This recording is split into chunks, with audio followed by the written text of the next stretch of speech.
listos. ¿Estás lista tú? Yo estoy lista, claro. Muy bien, pues bienvenidos a todos. Esta tarde estamos con la doctora Shulamit Goldsmith para hablar sobre los reyes católicos y sus trágicos descendientes. Shulamit, muchas gracias. Gracias, Alberto. Gracias a todos. Buenos días. Seguimos encontrándonos. Espero que todos con salud y con estas charlas que agradezco que estén ustedes conmigo. Como dijo Alberto, yo voy a hablar de un tema llamado Los Reyes Católicos y sus trágicos descendientes. Aquí vamos a hacer una aclaración. Siempre me he ocupado de temas históricos, en ocasiones literarios, y podría parecer que hoy vamos a hablar solamente como de algo familiar, de un poco de, digamos, chismorreo, que quiero advertir que no es ese de ninguna manera el objetivo de esta plática. Lo voy a abordar desde un punto de vista histórico, porque estos trágicos descendientes de los reyes católicos tuvieron derivaciones históricas muy importantes, y a eso quiero que pongamos nuestra atención. No hay mucho que explicar con respecto a la importancia que tienen estos dos primeros principales personajes, los reyes católicos, tanto en la vida de las Américas, puesto que ellos fueron los que iniciaron todo el proceso de descubrimiento y posteriormente de conquista, o sea que son figuras relevantes en la historia de las Américas y de México particularmente, así como la nefasta intervención de estos reyes católicos en la historia del pueblo judío. De allí el interés de verlos como los iniciadores de una línea que también va a tener repercusiones relevantes, importantes. Iniciamos pues.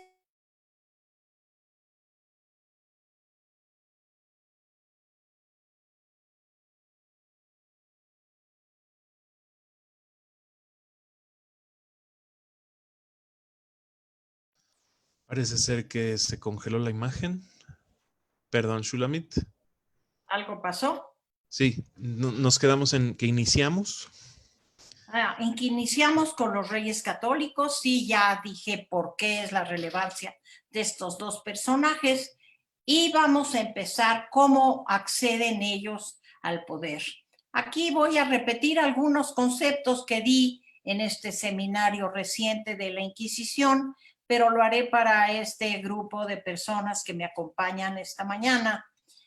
Los reyes católicos acceden al poder teniendo ellos mismos mucho problema para llegar a ser quienes fueron. No tanto en el caso de Fernando de Aragón, que a la muerte de su padre él va a heredar la corona de Aragón, pero sí en el caso de Isabel de Castilla, que va a tener que luchar mucho para mantener la postura de heredera de la corona de Castilla. La va a pelear con una parienta suya que era una hija ilegítima, Juana la Beltraneja, pero eso es irrelevante para lo nuestro.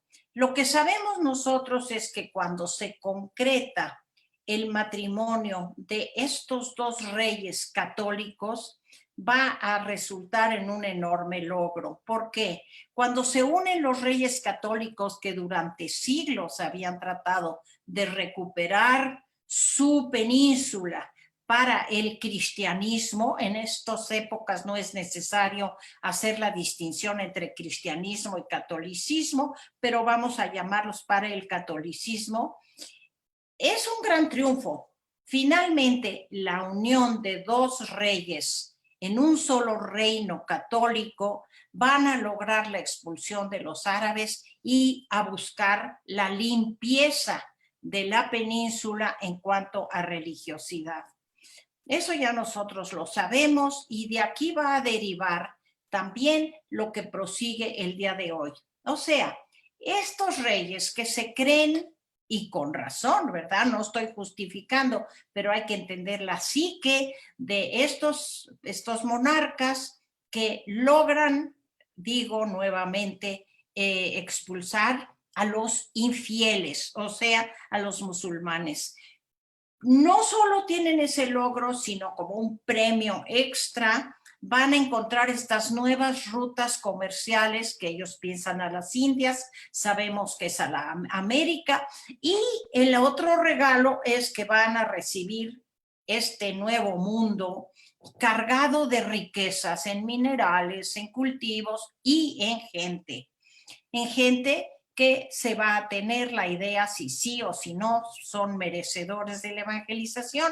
Finalmente, sí son merecedores de la evangelización, entonces los reyes católicos tienen la certeza absoluta de que ellos son portadores de la verdad. Esto además coincide con un momento en el que España es el centro de Europa. Es el país, es la nación, el imperio más poderoso en constante pugna con Alemania. Cuando los reyes católicos, muy jóvenes ambos, se casan y empieza a nacer su descendencia, van a tener desde el primer momento la idea de que estos hijos, estos pequeños piezas de un ajedrez político, deben de ser colocadas como pareja de los grandes reinos existentes en el continente europeo. Entonces, los reyes católicos van a ser los padres de 5 hijos. Para desilusión de los reyes católicos, sobre todo de Fernando, pero también de Isabel, es que de los 5, 4 son mujeres y solamente hay un varón, el mayor. Y aquí empieza esta enorme tragedia de la descendencia. De estos 5 hijos, la mayor, como es natural, que se va a llamar Isabel, como su madre, va a ser casada con el otro reino más cercano a España, que va a ser Portugal. Aquí empiezan los problemas. Isabel casa con Alonso, el Alfonso de Portugal, ¿sí? Pero, y aquí sería motivo de otro estudio, por qué estos jóvenes herederos en uno y en otro caso mueren tan jóvenes o nacen tan débiles. Este Alfonso muere muy joven, muy poco después del casamiento con Isabel de Aragón, hija de los reyes de España. Aquí hay un rumor que nunca se comprobó históricamente, pero que podría confirmarse por la enorme ambición que siempre acompañó a Fernando de Aragón, a Fernando el Católico.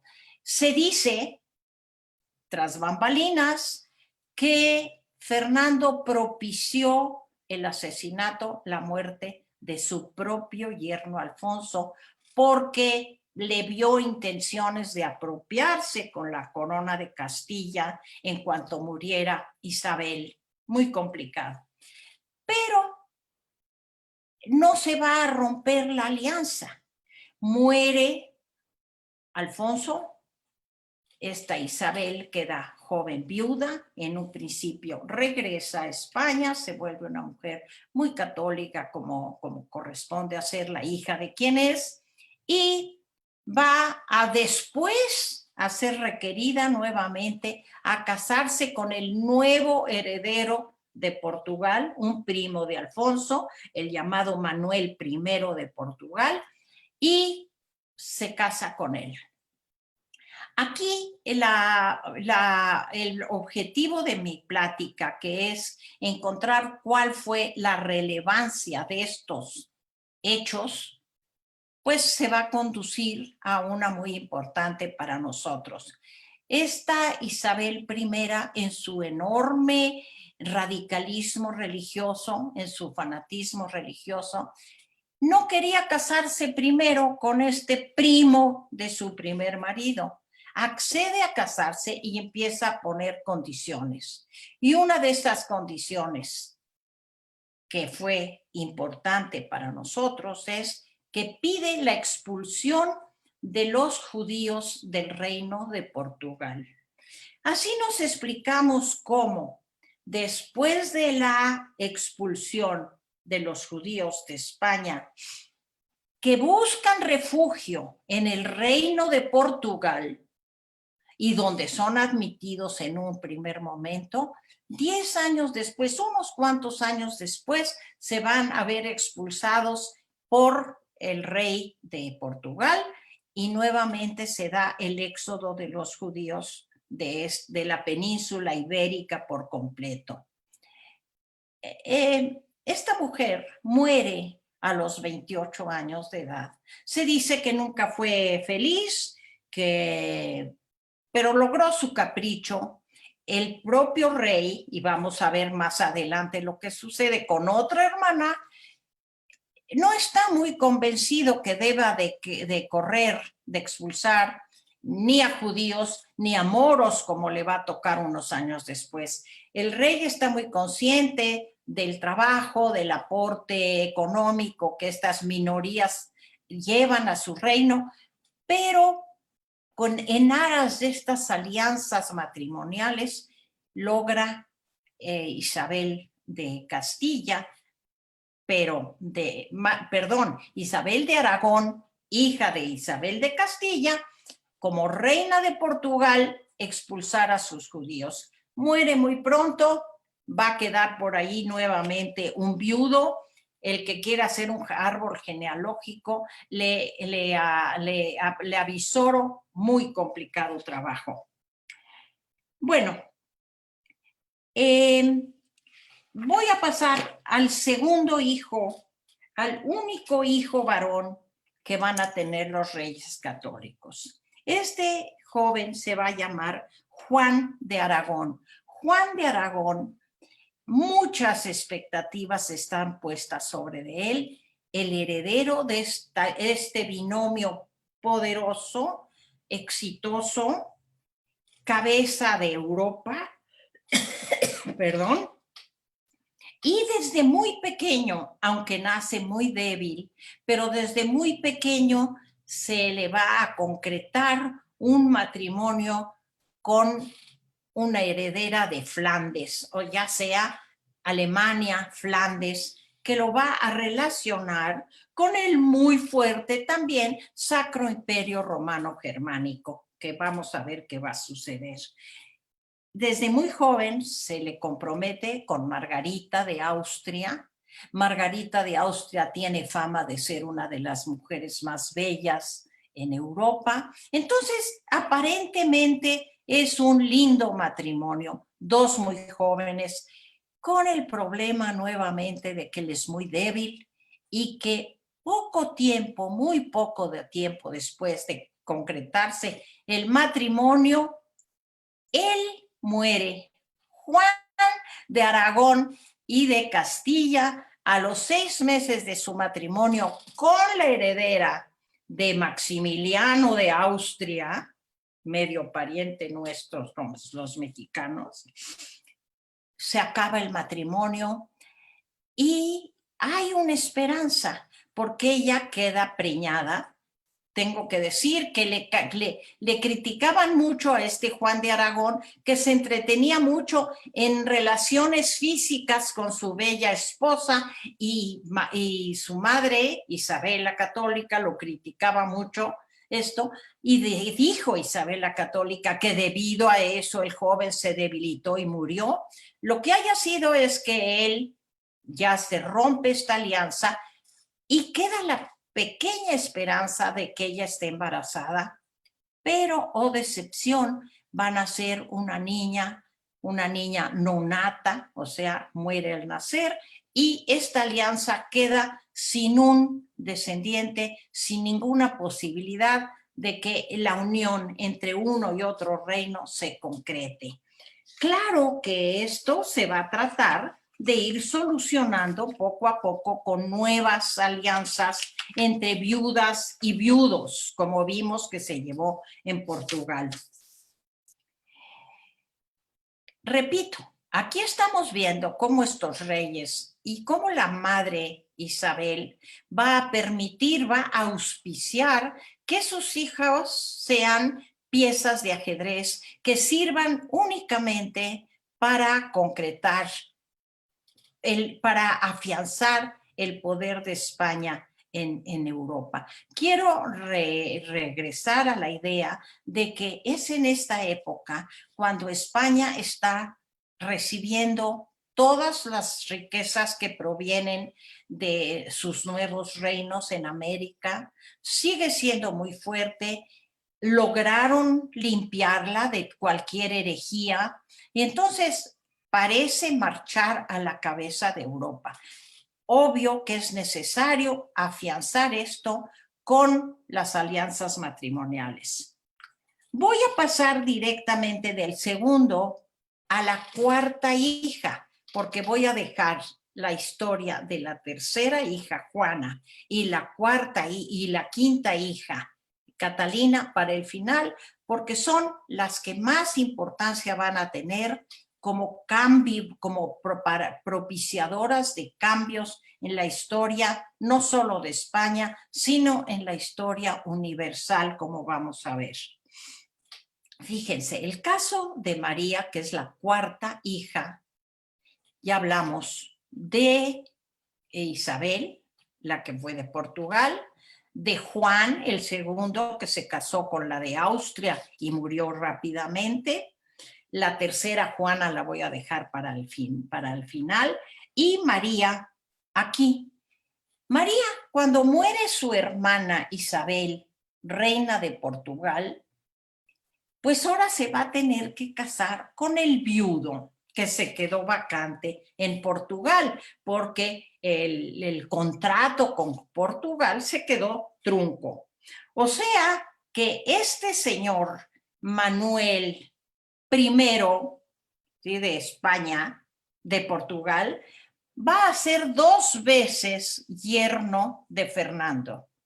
En esta ocasión, así como la hermana tuvo el capricho de que fueran los judíos de Portugal, ella no puede quedarse atrás. Ella también es hija de los reyes católicos, ella también quiere una porción de la península, como es Portugal, limpia de herejía, y va a solicitar, a exigir de su marido que sean expulsados los moros, como ya se les llama para entonces, o la gente, la población musulmana islámica que había quedado en esa porción de la península ibérica.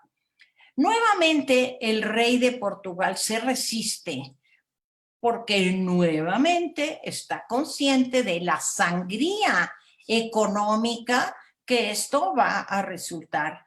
Pero ella todavía va más allá en sus exigencias, le pide que quiere que reconquiste Jerusalén, o sea que la señora, quiere, todavía vive en la época de las cruzadas en que se habla del rescate, de la reconquista de Jerusalén, lo cual obviamente ni lo intenta ni lo lograría, pero sí se expulsa a los moros de Portugal.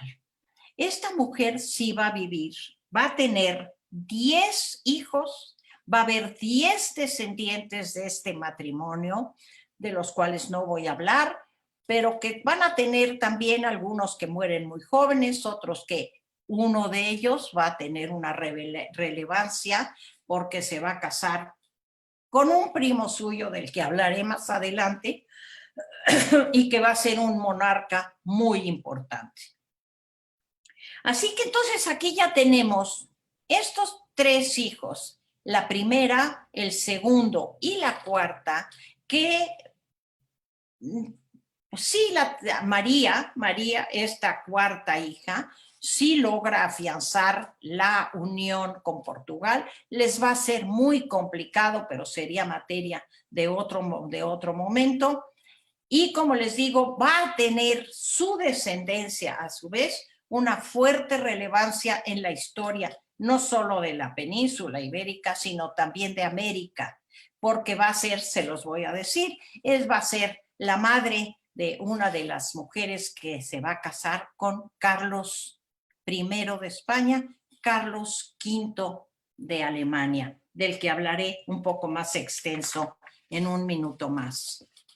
Y ahora sí, voy a hablar de la tercera hija de los Reyes Católicos. La tercera hija de los Reyes Católicos nace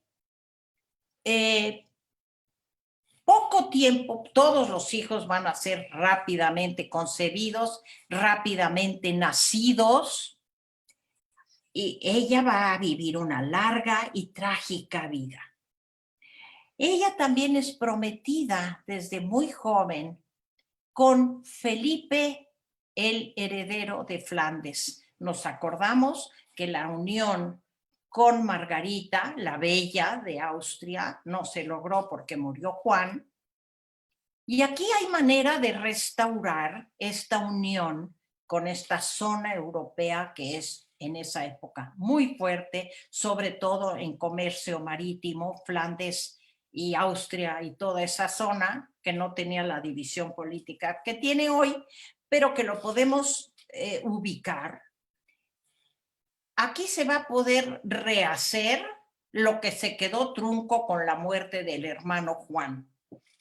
Y Juana va a ser casada con Felipe. Felipe, probablemente la belleza venía de familia, porque así como Margarita se conocía como muy bella, la historia conoce al marido de Juana como Felipe el Hermoso. Si ustedes ven por ahí alguna imagen, pues no corresponde a los cánones de belleza masculina que tenemos hoy, pero en todos los códigos, los reportes, se le conoce como un hombre muy apuesto, muy alto, muy deportista, y que Juana se enamora inmediatamente de él. En el primer momento aparece como que él también logra un enamoramiento con ella que le va a durar muy poco, porque Felipe el Hermoso es conocido y reconocido también como un hombre vano, un hombre muy pagado de sí mismo, que pronto le muestra a Juana que no la ama, o si la ama muy por encima, y va a tener muchas mujeres, le causa humillaciones en público a ella. Ella poco a poco va a caer en una enorme depresión. Ya habrán ustedes adivinado de qué Juana estoy hablando. Estoy hablando de la que se conoce en la historia como Juana la Loca, que no fue loca, pero ahorita voy a explicar. Juana, además de sufrir estos desprecios y estas humillaciones constantes por los enamoramientos, por lo mujeriego que era su marido el guapo, el Felipe el Hermoso, va a ser víctima de intrigas políticas en su propio reino y por su propia familia. Ya hablé que Fernando, que fue sospechoso de la muerte de su primer yerno, aquí en esta alianza que tiene con Flandes, con Alemania, a través de Juana y Felipe, va a ver en peligro la corona de Castilla, porque en el interín muere su esposa Isabel de Castilla. Y entonces la corona de Isabel de Castilla va a quedar sobre su hija Juana. Juana, a diferencia de Isabel, que todos sabemos que Isabel fue una mujer muy fuerte, muy firme, muy hasta cruel y despiadada. Eso lo mostró desde que era una niña que quería acceder al trono, que no se tocaba el corazón para decir ejecútenlos, y ejecutaban a 200, 300 personas. Esta misma va a tener a la hija, a Juana, que va a ser todo lo contrario, una joven que se enamora a primera vista locamente de su guapo marido, que no tiene la fortaleza, aparentemente no tiene la fortaleza para cargar y para pelear por la corona que deja vacante su madre, y de la cual el papá Fernando teme que caiga en manos de Felipe el Hermoso. Pues este Felipe el Hermoso no hubiera podido quedarse con la corona de su esposa, porque va a morir muy pronto y va a morir de la manera más absurda posible. Aquí también, a los que se interesen por las cuestiones genealógicas y las cuestiones de historia de la medicina para conocer qué pasó con tantos herederos que mueren tan jóvenes, aquí no hay eso. Aquí Felipe, después de un partido, como les dije, era muy deportista, después de un partido de Jai Alai, lo conocemos, el Jai Alai, que es un deporte extenuante, y después de tener un partido extenuante, repito, de Jai Alai, comete el error garrafal de tomar una bebida helada. En la historia de la medicina de los personajes importantes, se habla de que Felipe muere de un infarto. Posteriores investigaciones han mostrado que no fue un infarto. Claro, finalmente todos morimos o moriremos de un paro cardíaco, porque todo mundo muere de un paro cardíaco. Pero lo que le provocó el paro cardíaco a Felipe fue una contracción del nervio vago, un nervio que tenemos por aquí, que al estar excesivamente excitado, enardecido, su cuerpo muy caliente del deporte, le contrajo el nervio vago y murió. Eso le provocó un paro cardíaco. Pues imagínense para Juana, que de por sí ya está cayendo en una depresión por la actitud del marido.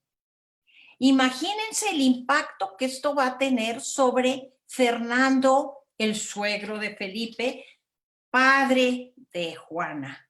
Aquí ve la oportunidad de él de quedarse con la corona de Castilla que su esposa dejó vacante, pero para eso tiene que deshacerse de su propia hija Juana.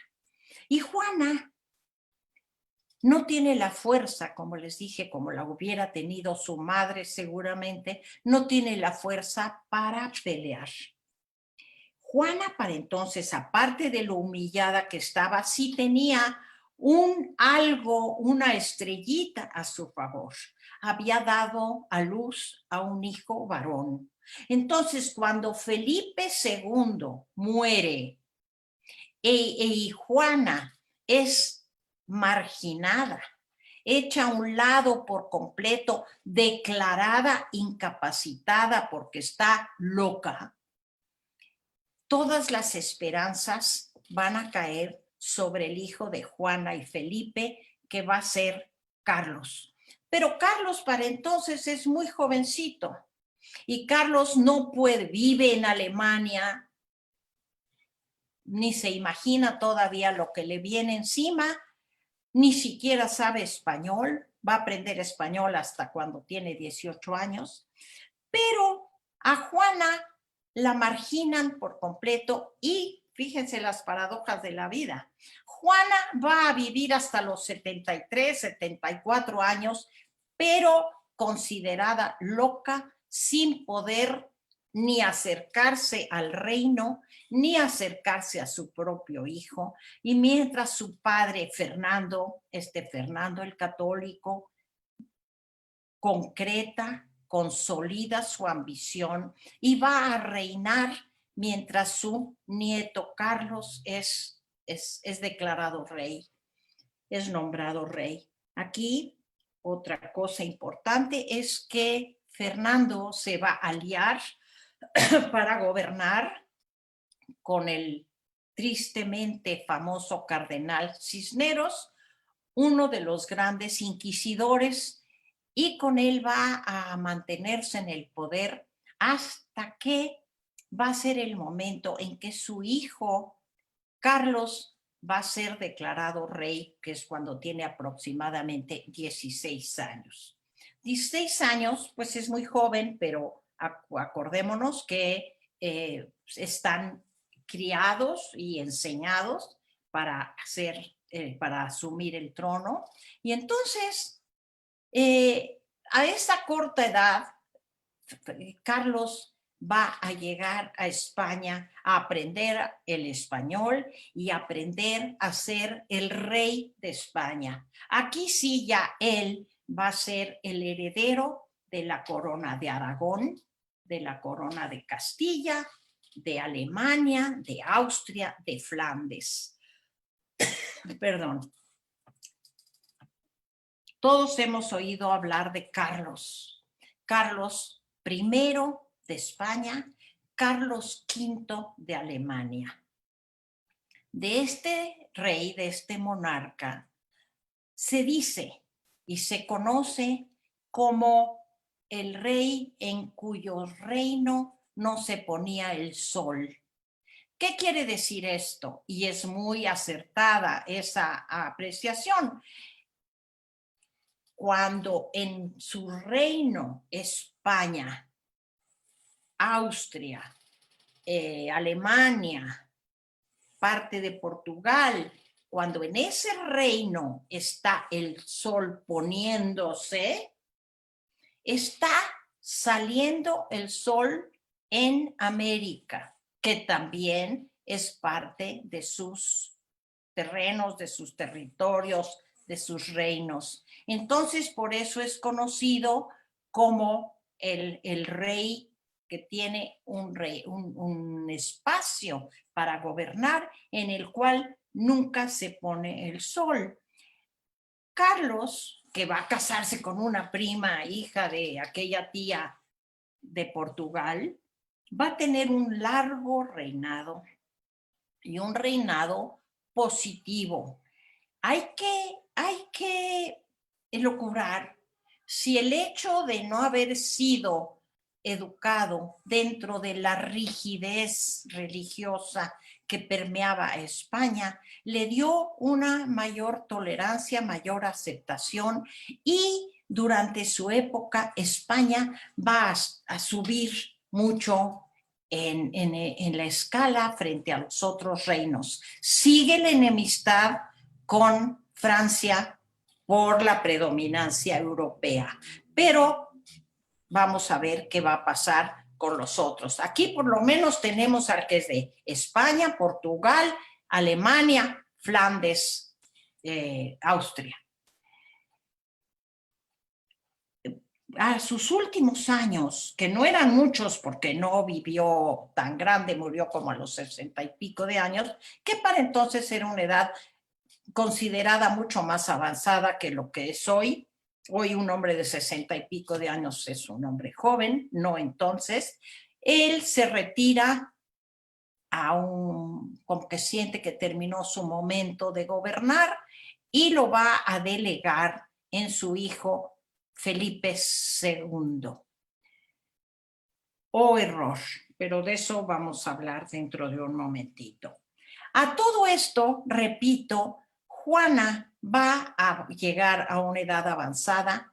Su hijo no se ocupa de ella, no trata de sacarla de este ostracismo en el que había sido colocada por su padre, por el cardenal Cisneros, por las autoridades de España, y el rey Carlos no se ocupa de su madre. Ella toca muchas veces la puerta del hijo para que la ayude, para que la entienda, pero el hijo primero no se había criado con su madre, no tenía ninguna relación afectiva con ella, y segundo, piensa que el hecho de que la madre, que es la verdadera heredera de la corona, pueda disputársela, la deja encerrada, la deja marginada, y Juana va a morir vieja y considerada loca. Pues allí ya tenemos bastante tragedia, pero como decimos por aquí en México, aún hay más. Aún hay más con la hija más joven de los reyes católicos. Ella va a ser Catalina.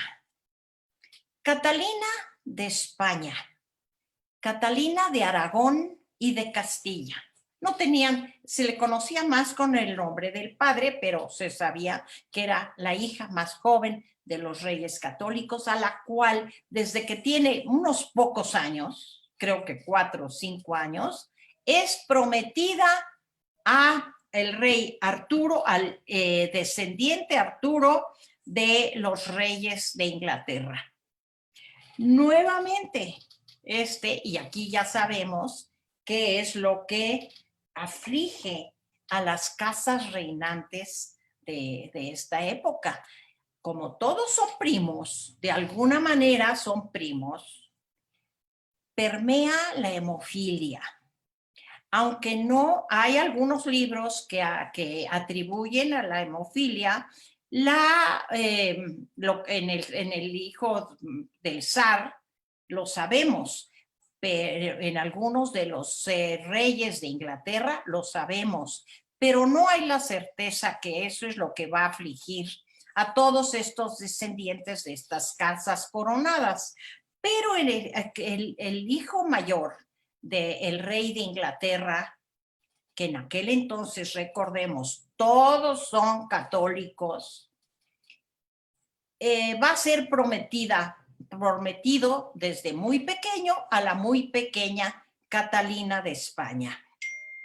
Cuando llegue el momento en que pueden casarse, ella es muy consciente, ella es son casi de la misma edad, ella un poquito mayor, pero ella está muy consciente de la debilidad de su marido y efectivamente sabemos todos que él muere muy pronto, deja a su esposa Catalina viuda muy, muy joven. Se va a argumentar que nunca se consumó el matrimonio por la propia debilidad de Arturo. Y entonces, ¿qué hacemos con esta alianza matrimonial? ¿Qué hacemos con los tratados que tenemos que lograr con Inglaterra, que es una rival muy importante, sobre todo en la parte naval, en la parte de la marina? No hay que olvidarnos que España es una península, Inglaterra es una isla, y la vida económica, la vida comercial y política está muy basada en el tránsito marítimo. Entonces, con Inglaterra es vital hacer una alianza. Ya vimos las que se pudieron hacer, las que se hicieron a fuerzas. Aquí se tiene que hacer. Y si se murió Arturo de Inglaterra, pues a ver cómo le hacemos con Catalina, tenemos que dejar comprometida con Inglaterra. Y Arturo, joven rey que muere, príncipe, que muere muy pronto, tiene un hermano que es varios años menor que su esposa, que la viuda Catalina. Pues menor o no, lo comprometen y lo casan con Catalina. Y va a ser Enrique, el muy famoso Enrique VIII. Y aquí sí, esta parte de la charla les recomiendo, por favor, que sea tomada desde el punto de vista histórico, no de la Shonara, de la familia de los Reyes Católicos, pero sí porque vamos a ver la importancia histórica que va a tener lo que sucede con Catalina y Enrique. Enrique VIII es un joven que lo casan con esta mujer.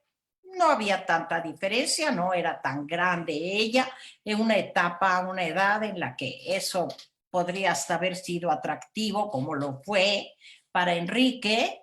Esta es una mujer todavía joven. Y Enrique se desposa con Catalina, van a tener unos años buenos de matrimonio, pero empiezan los problemas, más que nada, no por una cuestión de edad, sino por una cuestión de descendencia. Acordémonos que hay la ley sálica, que en Inglaterra, una mujer, oh sorpresa, ¿verdad? Cómo van a ser las cosas históricas. No, se necesitaba un hijo varón para asegurar el trono de Inglaterra. Pues en este matrimonio que va a haber entre Enrique VIII y Catalina de Aragón, la hija más joven de los reyes católicos, nace una niña que se le va a poner el nombre muy católico de María. Repito, y esto es importante, son reyes católicos, también Enrique, también Catalina. La hija, María, que va a pasar a la historia con otro nombre triste, va a empezar Enrique a inquietarse, no solo porque la esposa envejece y hay muchas mujeres jóvenes en su corte a las que se siente atraído Enrique, sino que no hay un hijo varón. Catalina es una mujer fuerte, Catalina es una mujer orgullosa, digna. En muchas ocasiones va a repetir la frase, soy hija de reyes. Pues sí, pero no le sirvió frente a los flirteos de Enrique, sobre todo con una mujer que todos sabemos de su existencia, porque ha habido muchas novelas, ha habido muchas películas, la famosa Ana Bolena. Ana Bolena le va a arrebatar a Catalina el amor o la atracción de su marido Enrique VIII. Y vamos a ver por qué parte. Obviamente hay una atracción física. Ana Bolena es más joven, es una mujer bonita. Y Catalina, por el contrario, es una mujer que ha envejecido, es una mujer que se ha refugiado mucho en la fe y se ha vuelto rígida, austera. Y Enrique llega un momento en que se declara totalmente apartado de Catalina y enamorado de Ana Bolena. Fíjense cómo hasta en la historia el amor es tan importante. Bueno, el amor frágil que va a tener Enrique por Ana Bolena, porque además Ana, muy consciente de la situación política del reino, además de seducir a Enrique, que le dice, si no hay matrimonio, no hay más, así te guste yo mucho, solo a través del matrimonio, lo cual pone en un aprieto muy grande a Enrique. Pero además Ana Bolena le hace ver las esperanzas de que ella sí le va a dar un hijo varón.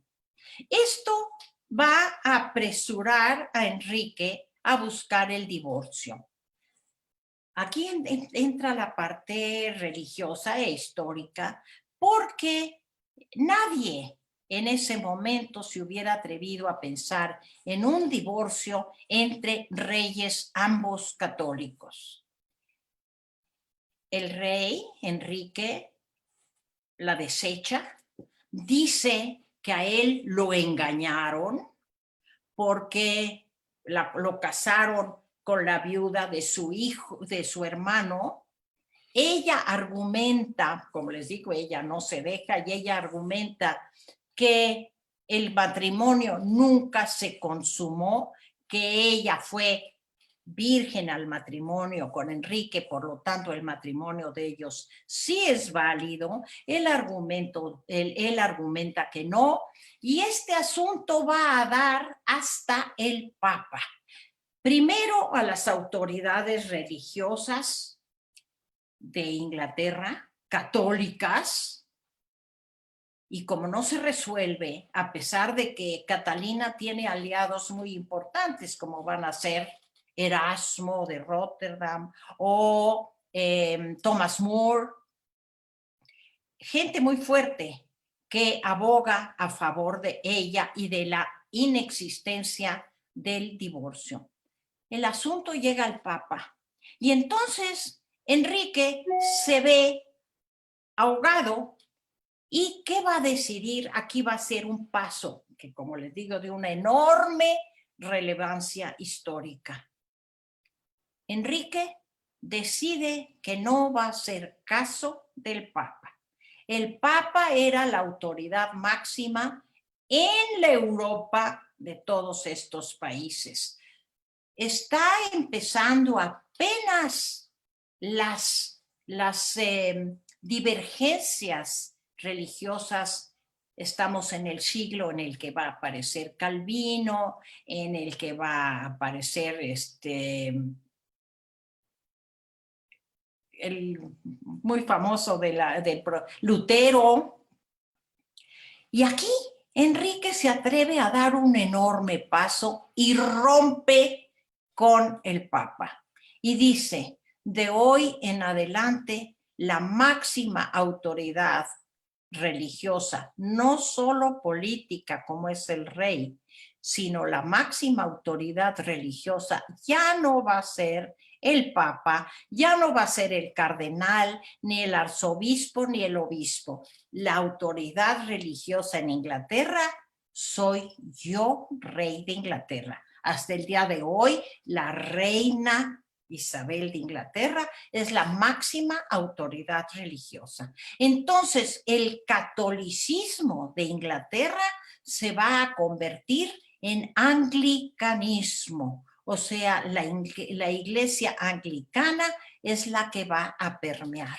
Y todo esto le va a permitir ahora sí a Enrique VIII olvidarse del Papa y de su prohibición y casarse con Ana Bolena.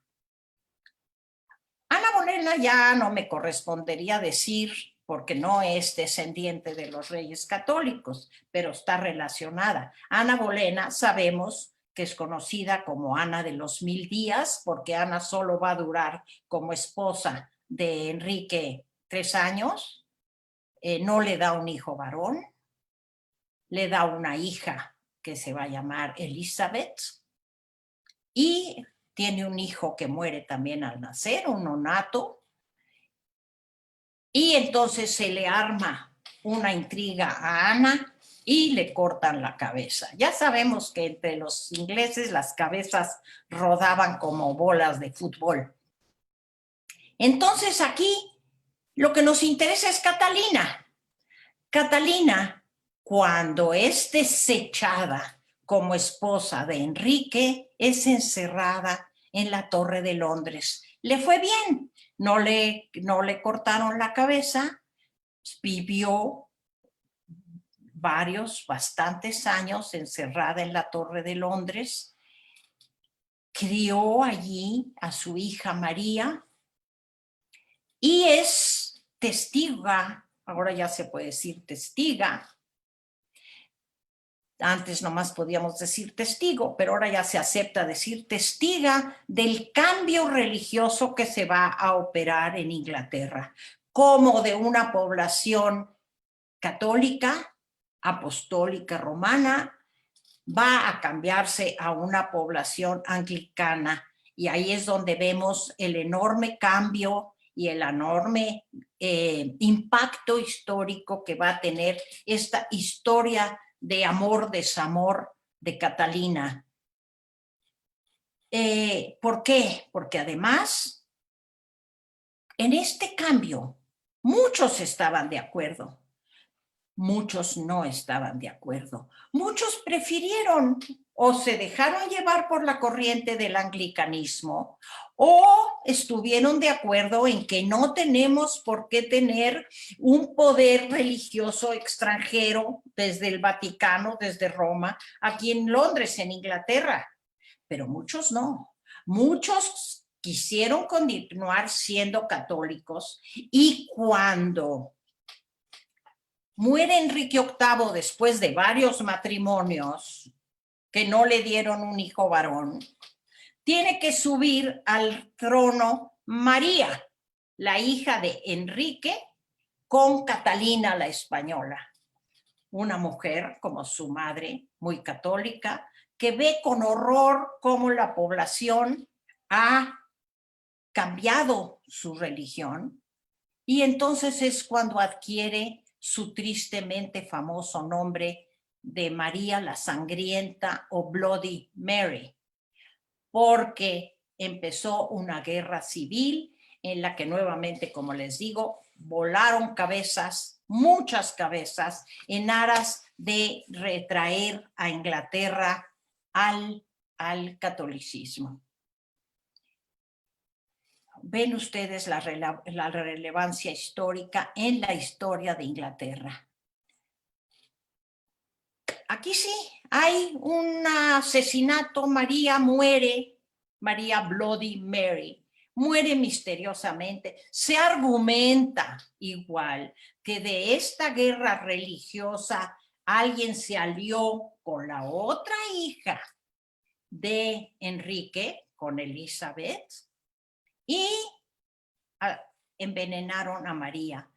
Lo que haya sido, María muere y está a la mitad la lucha religiosa que se está llevando a cabo entre los ciudadanos ingleses.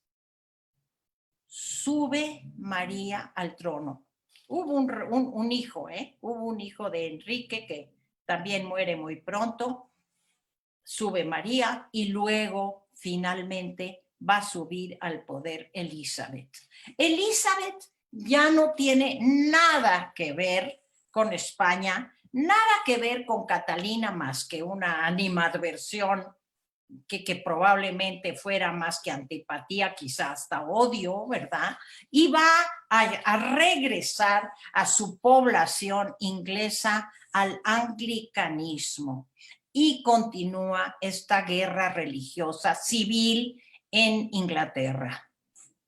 Y de esa Elizabeth va a reinar 60 años. Nunca se casó. Va a llevar a Inglaterra a niveles muy altos, a poner a Inglaterra por encima de España en todo lo referente a sus barcos, a todo lo referente a las riquezas que vienen de América para España, porque ella, que Felipe II la pretende, pero ella, como les digo, ella no se casó. Felipe II, el nieto, sí, el bisnieto de la reina de España, la pretende nuevamente para la alianza. Y Elizabeth, que fue sumamente inteligente y sumamente colmilluda políticamente, no aceptó y se establece una terrible rivalidad entre el rey de España, ya hijo de Carlos, Felipe II, el muy religioso, el muy intolerante, y Elizabeth en Inglaterra, con una apertura religiosa mucho mayor. Se le ocurre a Elizabeth hablar con sus propios capitanes de barcos y decir, mira, esa armada invencible de los reyes españoles, de España, la reina de los mares, porque para entonces España era la reina de los mares y la armada era la armada invencible. Pero mira qué barcotes tan grandes, tan torpes, y ella va a pactar con sus capitanes de barco, que va a tener a Sir Francis Drake y a Walter Raleigh y a todos esos famosos, y van a diseñar barcos mucho más pequeños, que les va a ser mucho más fácil navegar y que les va a ser mucho más fácil asaltar los navíos españoles con las riquezas que traen de España, de América para España.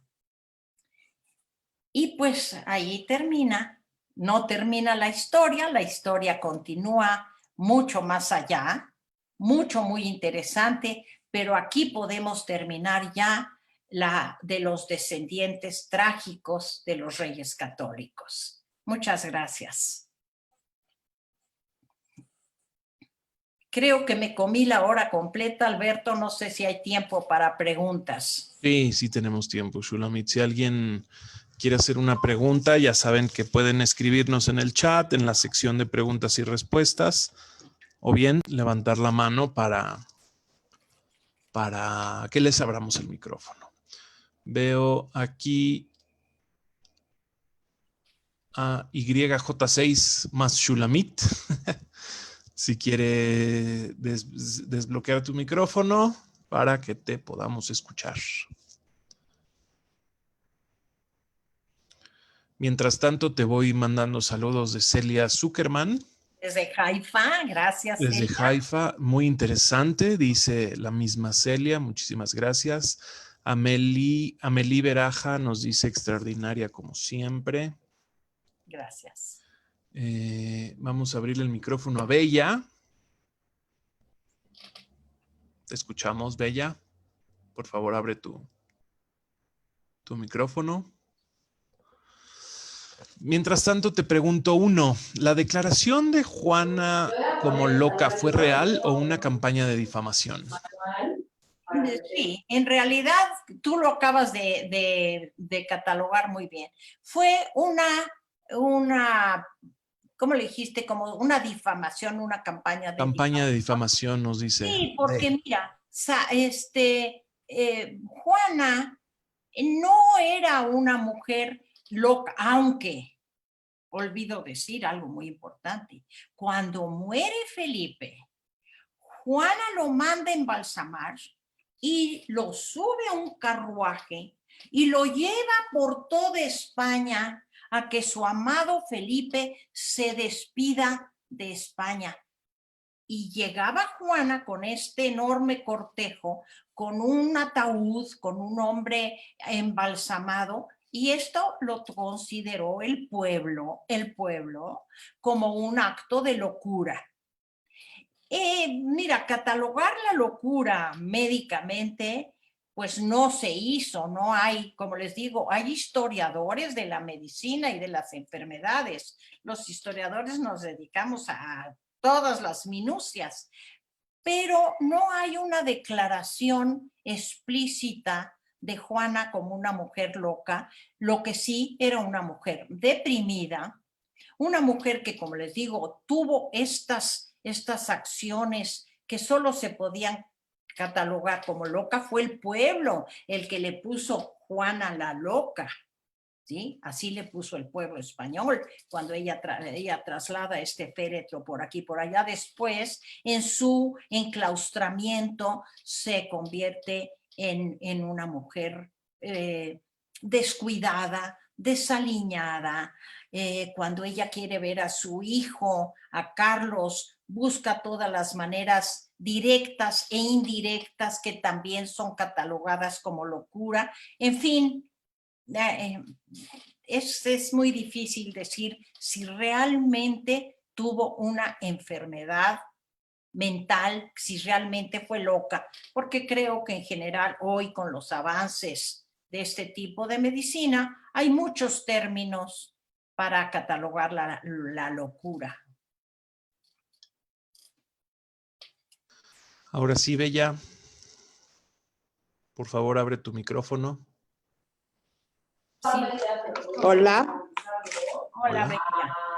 Bella. Primero que nada, mil felicidades. Estoy maravillada con tus clases. Gracias, gracias, qué linda. A ver, tengo entendido que Enrique sí quería a Catalina y sí estaba enamorado de ella, pero se ve obligado por la gente para tener relaciones con Ana, para tener el hombre. ¿Es verdad que sí la quería? O sea, porque lo que vemos en las películas y así es que ella siempre está ahí y él la quiere y la frecuenta. Pero Bueno, mira, sí, como dije, al principio hay un enamoramiento. Él al principio está muy enamorado de Catalina. Él estaba enamorado de Catalina. Ella es una mujer unos años mayor. Quizá esto también fue parte de la seducción de ella hacia Enrique. Y como les dije, viven unos años bien, es un matrimonio que se consideraba feliz con el tache de que no tenía un hijo hombre. Yo no podría decir que la gente lo obligaba. En las intrigas palaciegas había mucha preocupación porque el rey no tenía un hijo hombre. No creo que lo que dijiste, lo segundo, que lo instaran con esta mujer, con Ana Bolena, pero sí estaban muy preocupados porque él no tenía un hijo hombre. Ella, pues ya saben ese chiste cruel que dicen que se parecen las esposas a las chamarras de piel, que nos arrugamos pronto, pero ¿cómo duramos? Pues así le pasó a la pobre de Catalina. Envejeció, como les digo, llevaba una vida muy austera, no tenía hijos, que ayuda a que la mujer se rejuvenezca, y él perdió todo interés en ella. Y obviamente tampoco la amó como lo suficiente como para rescatarla de la Torre de Londres. Fue él quien determinó, afortunadamente, no cortarle la cabeza, pero sí encerrarla en la Torre de Londres, donde pasó el resto de su vida. Espero haberte contestado, Bella. gracias, sí, muchas gracias. Nos dice Linda, gracias Shulamit, me has aclarado muchos detalles que desconocía, te felicito, como siempre eres una gran maestra, mi favorita. Muchas gracias, gracias. Rosa Engelmayer, ¿puedes abrir tu micrófono, por favor? Hola, Shelamis. Hola, Rosita. Dos preguntas. Una, ¿cuál es la diferencia entre el anglicanismo y el catolicismo? Y no me acuerdo de dónde dijiste que salió Ana Bolena, la enamorada de Enrique VIII, pero ella era princesa o reina de dónde. No. Mira, te contesto por la parte más fácil sobre Ana Bolena. Ana Bolena era una de las damas de la corte de la reina Catalina. Sí, ya sabes que las reinas tienen damas que la acompañan, que la ayudan. Sí. Y aquí una de las cosas, Catalina va a resentir mucho que la mayor parte de sus damas de compañía son inglesas. No le van a permitir, no va a aceptar el reinado que podrían haber sido más sus amigas. Pero Ana Bolena, para contestar a tu pregunta, Rosita, Ana Bolena es una de esas damas de compañía. No es princesa, no es aristocracia. Sí, para ser dama de la reina tenían que tener ciertas condiciones específicas, pero no era princesa, era una amiga, una compañera, una acompañante, no compañera, una acompañante de Catalina, y ahí es donde se enamora. Ahora, la primera pregunta que me haces es muy extensa, Rosita, es muy complicada. Te la voy a contestar de una manera sencilla. El anglicanismo es exactamente lo que comenté, lo que traté de explicar. Anglicanismo, la palabra lo sabe, lo entendemos, en inglesa anglicano, ¿sí? Es cuando Enrique VIII decide que él ya no va a ser católico apostólico romano. O sea, no va a depender su iglesia, sus decisiones eclesiásticas del poder de Roma. Él desecha todo lo que tenga que ver con el catolicismo romano y va a mantener un cristianismo anglicano, o sea, un cristianismo inglés. Todo el trayecto de este cambio histórico religioso es mucho más complicado que estas 3 palabras que te acabo de comentar. Pero es la época en que muchos países, como por ejemplo toda la zona de Alemania, por otras razones se convierte al luteranismo, que es una forma de protestantismo contra el Papa, o los calvinistas, que es una forma de protestar ante la religión que emite el Vaticano y que se declaran de alguna forma independientes del poder vaticano. ¿Ok? Gracias, Shulamit. Gracias, Rosita. Basha, te escuchamos. ¿Puedes abrir tu micrófono, por favor? Ahí. Escuché con mucha atención y la verdad te admiro, Shu. Gracias. Me hacía falta una gráfica donde se vea claramente el árbol genealógico, las separaciones y las divisiones, para que quede bien claro. Pues gracias, Bashe. Nos vemos. Bye. Shulamit, nos pregunta Linda, ¿Arturo, el rey de Inglaterra, es el famoso rey Arturo? No, de ninguna manera. El rey Arturo es una época anterior, es todavía época más medieval, digamos. Aquí ya estamos dejando atrás el medievo, esto ya es siglo XV y XVI y hasta hablé del XVII.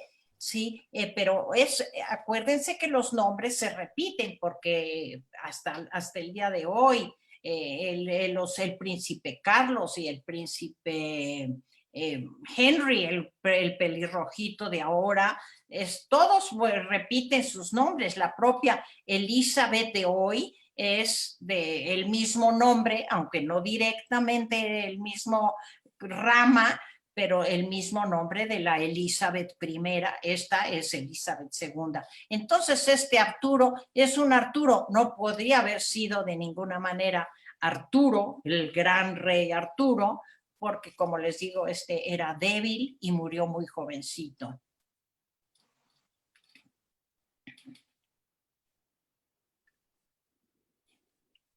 ¿Alguien más, Alberto? ¿Rosy? ¿Rosy? Rosy Chomstein, ¿te escuchamos? Hola, Shu, gracias por la clase. Una pregunta que ya contestaste. Estamos hablando del siglo XV, por lo que entiendo, ¿no? Con Elizabeth.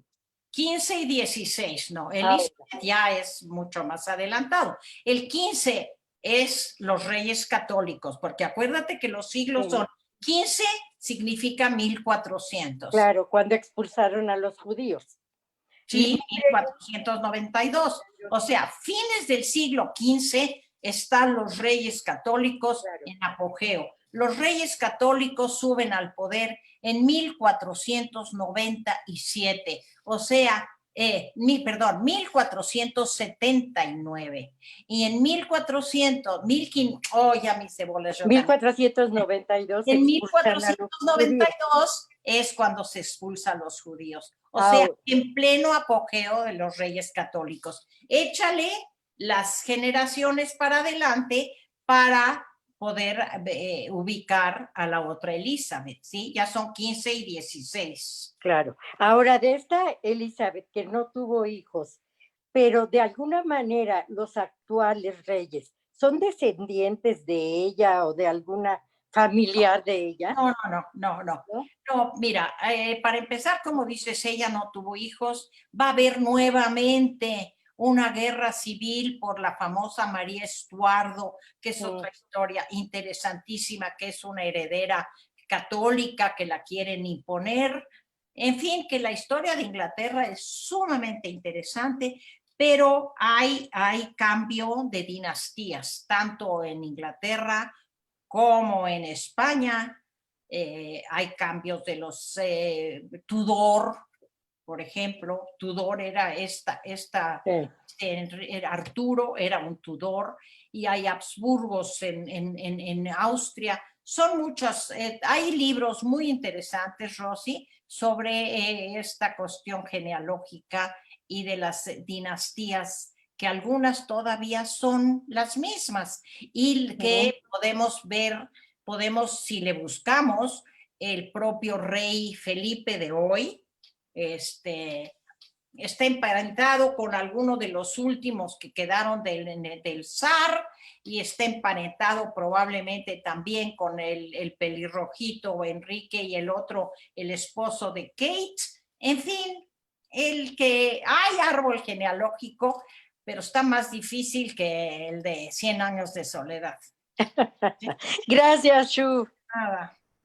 Shulamit, nos pregunta Deb, ¿por qué fue Carlos V criado en España y no en la Casa Real Española? No fue criado en España, fue criado en Alemania. Yo creo que a eso se refería. Sí, a eso.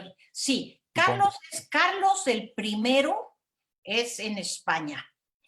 En la historia de Alemania, de Austria, del Sacro Imperio Romano Germánico, ya había habido otros Carlos. Por lo tanto, a este Carlos I de España le cabe también el enorme honor de ser primero de España, quinto de Alemania. Es el de nuestros chocolates Carlos V. Esa es la imagen de este rey, y se crió en Alemania porque, como les digo, como la madre enloquece, el padre muere súbitamente, va a ser criado en las cortes de Flandes. Él era flamenco realmente, Flandes.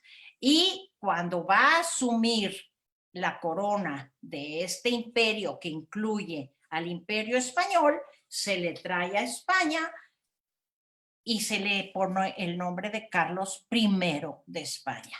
Y apenas empieza a armarse con la cultura de España, con el español, y no va a ser un proceso fácil, pero Carlos sí va a resultar un hombre muy inteligente, muy buen político y muy prudente, aparte de la mala actitud que tuvo hacia su madre. Eso ya es otro asunto. Gracias, Shulamit. Nos pregunta Sarita Sacal, ¿qué opinión tienes sobre el historiador García Diego? Maravillosa. García Diego, creo que hasta hace poco, Javier García Diego, además de que es un amigo mío personal muy apreciado, es uno de los mejores historiadores. No voy a decir mejores porque no es cuestión de mejores, es uno de los grandes historiadores de la historia de México. Fue director del Colegio de México, es un hombre muy simpático además. Y pues como historiador, número 1, 5 estrellas, Sarita. Silvia Katz, ¿quieres decir algo? Puedes abrir tu micrófono.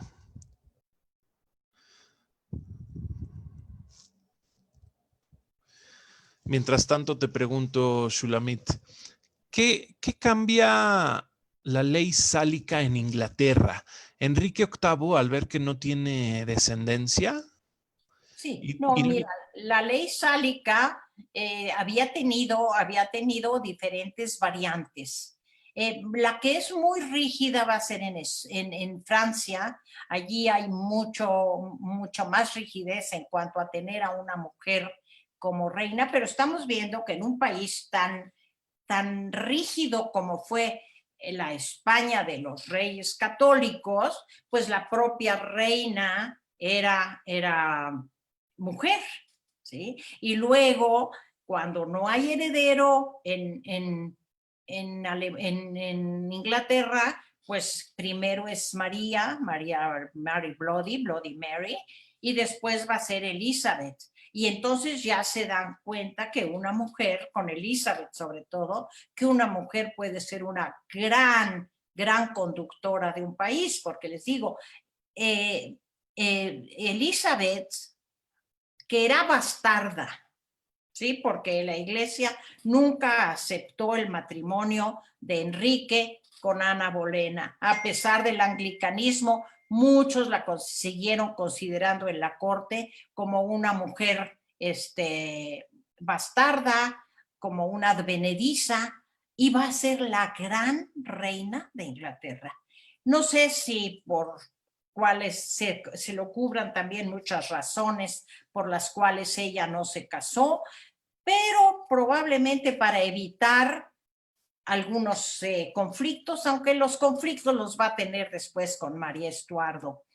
Pero pues la ley sálica fue muy fuerte, la ley sálica va a tener consecuencias, por ejemplo, cuando la descendencia en Francia, pero eso no me quiero meter porque es otro tema muy interesante, pero es otro tema, y que allí sí no le encontraría yo línea con la historia ni del pueblo judío, ni de la historia de México. Victoria Askenazi, ¿quieres decir algo? Adelante, abre tu micrófono, por favor. Mientras tanto, te mandan saludos desde Argentina, desde la clase de pintura. Sara Cohen dice aquí, Elisheva Edelson, mil gracias. Qué gusto escucharte, dice Rosa Sabato. Creo que Victoria se arrepintió y ya no tenemos más preguntas más que felicitaciones y agradecimientos. Alberto, ¿quién me escribe de Argentina? De Argentina te escribe, ahorita te digo, dame un segundo. Delfina Kaufman de Gersuni, desde Argentina. Excelente exposición, dice. Muchas gracias a todos. Les agradezco su atención, sus preguntas, y gracias, Alberto, a ti también. Con mucho gusto, Shulamit, que estén todos muy bien. Bye.